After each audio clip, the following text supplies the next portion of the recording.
Hello बच्चों, मैं दीक्षा श्रीवास्तव। आज मैं आप लोगों को क्लास 12 की चैप्टर 10 की एक्सरसाइज 10.4 का क्वेश्चन नंबर 8 पढ़ाऊंगी। क्वेश्चन नंबर 8 है, if either vector A is equal to 0 और vector B is equal to 0, then vector A cross vector B is equal to 0 is the converse true. Justify your answer with an example. तो हम लोग जानते हैं कि यदि vector A is equal to 0 हो और vector B is equal to 0, अगर इनमें से कोई एक भी 0 होगा तो हम लोग कह सकते हैं कि vector A cross vector B is equal to 0। तो ये बोल रहा है क्या इसका कन्वर्स भी ट्रू होगा।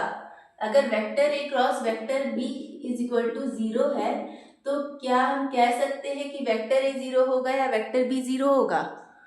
तो हम लोग तो इससे ये तो कह सकते हैं कि वेक्टर ए होगा, वेक्टर बी 0 होगा, लेकिन ये जरूरी नहीं है, क्योंकि vector A cross vector B तब भी 0 होता है जब वेक्टर ए और वेक्टर बी दोनों पैरेलल होते हैं। ठीक है, तो दोनों पैरेलल होंगे तब भी vector A cross vector B 0 होगा। तो हम लोग इससे ये कह नहीं सकते कि जो है vector A cross vector B 0 होगा, तो इन दोनों में से कोई एक 0 होगा। ठीक है, तो अब हमें जस्टिफाई करना है अपना आंसर विद एन एग्जाम्पल। तो दो हम लोग वेक्टर ले लेते हैं और दिखाते हैं कि उनका क्रॉस प्रोडक्ट 0 है, जबकि वो नॉन जीरो वेक्टर हैं। ठीक है, तो हम लोग वेक्टर ए ले लेते हैं i plus J plus 2k। ठीक है, और वेक्टर बी ले लेते हैं 2i plus 2j plus 4k। ठीक है, तो अब वेक्टर ए का मैग्नीट्यूड निकालो तो क्या आएगा, 1 का स्क्वायर प्लस 1 का स्क्वायर प्लस 2 का स्क्वायर, तो √1 प्लस 1 प्लस 4 यानी √6, यानी ये भी नॉट इक्वल टू 0 है, मतलब ये नॉन जीरो वेक्टर है वेक्टर ए। अब वेक्टर बी का मैग्नीट्यूड निकालो,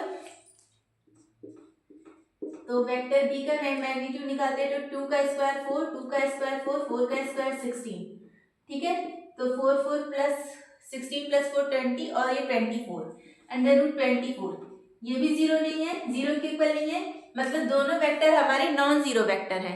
अब हम ये दिखा देंगे कि इनका क्रॉस प्रोडक्ट 0 आएगा। ठीक है, तो दिखाते हैं। अब हम vector A cross vector B करते हैं। ठीक है, तो vector A cross vector B करते हैं तो कैसे करेंगे, डिटरमिनेंट मेथड से। तो डिटरमिनेंट मेथड से ये लिखते हैं आई जे के कोएफिशिएंट को, तो 1 1 2 और वेक्टर बी क्या है 2 2 4। ठीक है, अब इसमें डिटरमिनेंट मेथड लगाएंगे तो आई को छिपाएंगे ये दोनों रो, तो यहाँ पे 4 माइनस 4, फिर प्लस जे को छिपाएंगे तो 4 माइनस 4, फिर के को करेंगे तो यहाँ से 2 माइनस 2, तो ये आ रहा है 0 आई कैप प्लस 0 जे कैप प्लस 0 के कैप, जो कि एक 0 वेक्टर है। तो दिखा दिया हमने कि ए क्रॉस ए वेक्टर और बी वेक्टर दोनों नॉन जीरो वेक्टर हमने लिए थे, लेकिन ए क्रॉस बी क्या आ रहा है, 0 आ रहा है। ठीक है, तो हम ये कह सकते हैं कि vector A cross vector B 0 तब भी आ सकता है जब वो नॉन जीरो वेक्टर है, उसके लिए वेक्टर ए या वेक्टर बी का 0 होना जरूरी नहीं है। ठीक है, तो इसको आप लोग नोट कर लीजिए।